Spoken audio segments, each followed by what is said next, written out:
Caesar's Rise, the Prelude to Empire. Chapter 1, The Road to Civil War. The Senate's ultimatum and the Rubicon. In 50 BC, tensions between Julius Caesar and the Roman Senate reached a boiling point.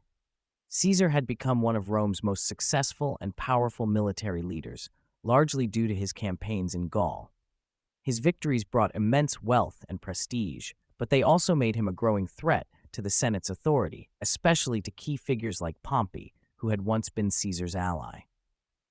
The political landscape of Rome was divided between the populares, who supported Caesar's populist policies, and the optimates, the traditionalist faction aligned with the Senate. Fearful of Caesar's influence and military power, the Senate, under the influence of Pompey and his supporters, demanded that Caesar disband his army and return to Rome as a private citizen. The Senate's goal was clear: to strip Caesar of his command and prevent him from running for a second consulship, which would solidify his political control. They issued an ultimatum: either Caesar lay down his arms, or he would be declared an enemy of the state. The Senate's ultimatum placed Caesar in a precarious position. If he complied, he would face likely prosecution for his actions as consul and lose the protection that his army afforded him. Caesar's response was both bold and calculated. On January 10, 49 BC, Caesar crossed the Rubicon River, the boundary between his province of Cisalpine Gaul and Italy proper. By doing so, he committed an act of war against the Roman Senate. According to historical accounts, Caesar famously declared, "Alia iacta est," the die is cast, signaling that there was no turning back. This moment marked the beginning of a civil war that would determine the fate of the Roman Republic. Caesar's crossing of the Rubicon was not just a military maneuver, it was a declaration that he would not submit to the Senate's authority. The Senate's ultimatum, meant to diminish Caesar's power, had instead provoked a direct confrontation. With his loyal legion behind him, Caesar marched south, knowing that his political survival and future hinged on victory in the inevitable conflict to come. The March on Rome and the Pursuit of Pompey. After crossing the Rubicon in January 49 BC, Julius Caesar wasted no time in advancing towards Rome. His decision to march on the capital was as much a psychological maneuver as it was a military one. By acting quickly, Caesar sought to capitalize on the element of surprise and the disorganization among his enemies. The Senate, caught off guard by Caesar's boldness, was unprepared for an immediate confrontation. Pompey, who had been entrusted with defending the Republic, found himself scrambling to respond. Caesar's army moved swiftly, encountering little resistance as it advanced southward. Towns and cities opened their gates without a fight, and many soldiers in Italy, rather than opposing Caesar, defected to his side. Caesar's reputation as a brilliant commander, combined with his policy of clemency towards his enemies, earned him both support and obedience. The Senate, meanwhile, was in a state of panic. They had expected Caesar to be intimidated by the Senate's demands and Pompey's status, but now faced the reality of a full-scale civil war. Faced with Caesar's advancing forces, Pompey made the strategic decision to abandon Rome rather than attempt a defense.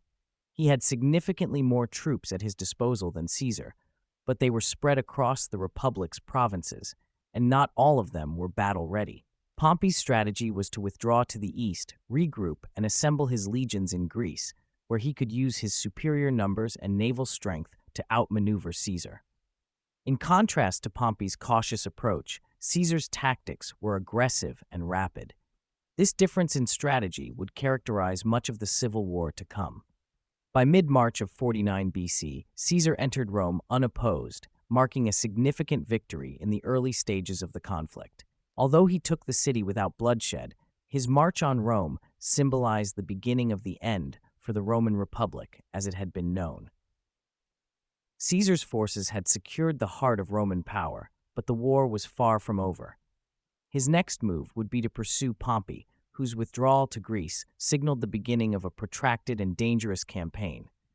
Caesar knew that in order to secure his position, he needed to eliminate Pompey, the Senate's leading general, whose reputation and resources made him Caesar's most formidable opponent. With little time to consolidate his control in Rome, Caesar prepared to chase Pompey across the Adriatic Sea.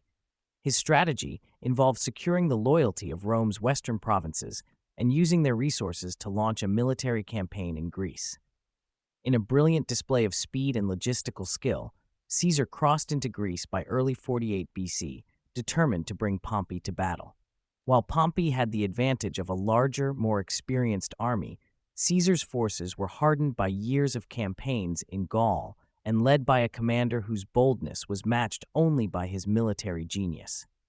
The pursuit of Pompey marked the beginning of one of the most decisive chapters in Roman history, as two of the Republic's greatest generals prepared for a confrontation that would shape the future of Rome.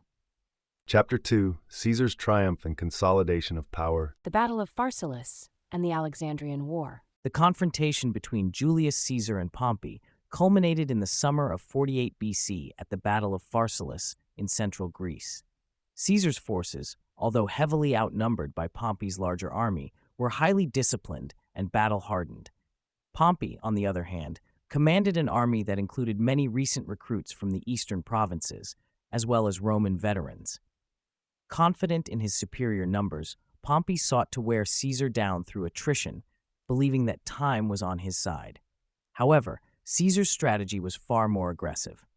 On the plains of Pharsalus, Caesar employed his tactical brilliance. He used a smaller, hidden force to outflank Pompey's cavalry, which was the linchpin of Pompey's plan. This unexpected maneuver shattered Pompey's cavalry and left his infantry exposed. Caesar's legions seized the opportunity and decisively defeated Pompey's forces. The battle ended in a complete rout, with thousands of Pompey's soldiers captured or killed. Pompey himself fled the battlefield, realizing his bid to protect the Republic had failed. Pharsalus was more than a military victory for Caesar. It was a political turning point. With Pompey on the run, Caesar's path to dominance seemed assured. However, Pompey's fate was sealed not by Caesar, but by the Egyptians. After fleeing to Egypt, Pompey sought refuge, but was betrayed and assassinated by agents of Ptolemy XIII, who hoped to gain favor with Caesar by presenting him with Pompey's severed head. Instead of rewarding Ptolemy, Caesar expressed outrage at the murder of his former ally and rival, recognizing that Pompey's death had denied him the opportunity for a more honorable conclusion to their conflict. Caesar's arrival in Egypt in 48 BC drew him into the midst of a dynastic struggle between Ptolemy XIII and his sister Cleopatra. What began as a diplomatic visit quickly escalated into the Alexandrian War, as Caesar backed Cleopatra's claim to the throne. Ptolemy's forces, seeing Caesar's intervention as a direct threat, laid siege to Caesar and his small army in Alexandria. The conflict was intense, but Caesar's tactical brilliance, combined with reinforcements from neighboring provinces, eventually broke the siege. In the aftermath, Cleopatra was restored to power as Egypt's ruler and would go on to become Caesar's ally and lover. With Egypt now firmly under his influence, Caesar secured an important ally in the eastern Mediterranean. The Alexandrian War not only solidified Caesar's dominance, but also demonstrated his ability to manipulate foreign conflicts to his advantage, further consolidating his control over Rome's expansive territories. Victories at Thapsus and Munda. Following his victory at Pharsalus and the conclusion of the Alexandrian War, Julius Caesar turned his attention to the remaining Pompeian forces that continued to resist his rule. In 46 BC, the remnants of Pompey's supporters, led by Metellus Scipio and King Juba I of Numidia, gathered in North Africa, hoping to rally opposition to Caesar. This coalition posed a serious threat, and Caesar moved swiftly to confront them. The decisive battle would take place near the town of Thapsus in modern-day Tunisia. At the Battle of Thapsus, Caesar's forces, composed of veteran legions, faced the combined armies of Scipio and Juba.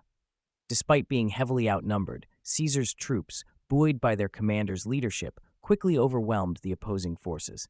Caesar employed his usual aggressive tactics, and the battle turned into a massacre, with tens of thousands of enemy soldiers killed.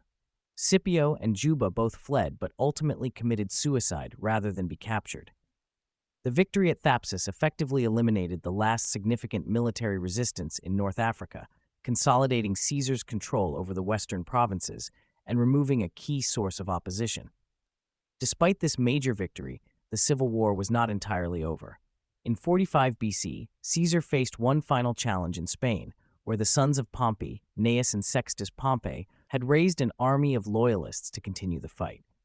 Determined to crush all remnants of Pompeian resistance, Caesar marched to Spain for what would be the last major battle of the Civil War, the Battle of Munda. The Battle of Munda proved to be one of the most difficult for Caesar. The Pompeian forces were entrenched in strong defensive positions, and Caesar's initial assaults met fierce resistance. However, through sheer persistence and strategic adjustments, Caesar's legions eventually broke through the Pompeian lines. Gnaeus Pompey was killed during the battle, while Sextus Pompey escaped but would no longer pose an immediate threat. The victory at Munda marked the end of organized opposition to Caesar's rule and the conclusion of the Roman Civil War. With his victory at Munda, Caesar stood as the undisputed ruler of the Roman world. His enemies were either dead or in exile, and he now had full control of Rome and its vast territories. The victory at Munda not only cemented Caesar's power, but also set the stage for the profound transformation of the Roman Republic into what would soon become the Roman Empire under Caesar's heir, Octavian. Thank you for watching. If you enjoyed this video, please give it a thumbs up and let us know in the comments below.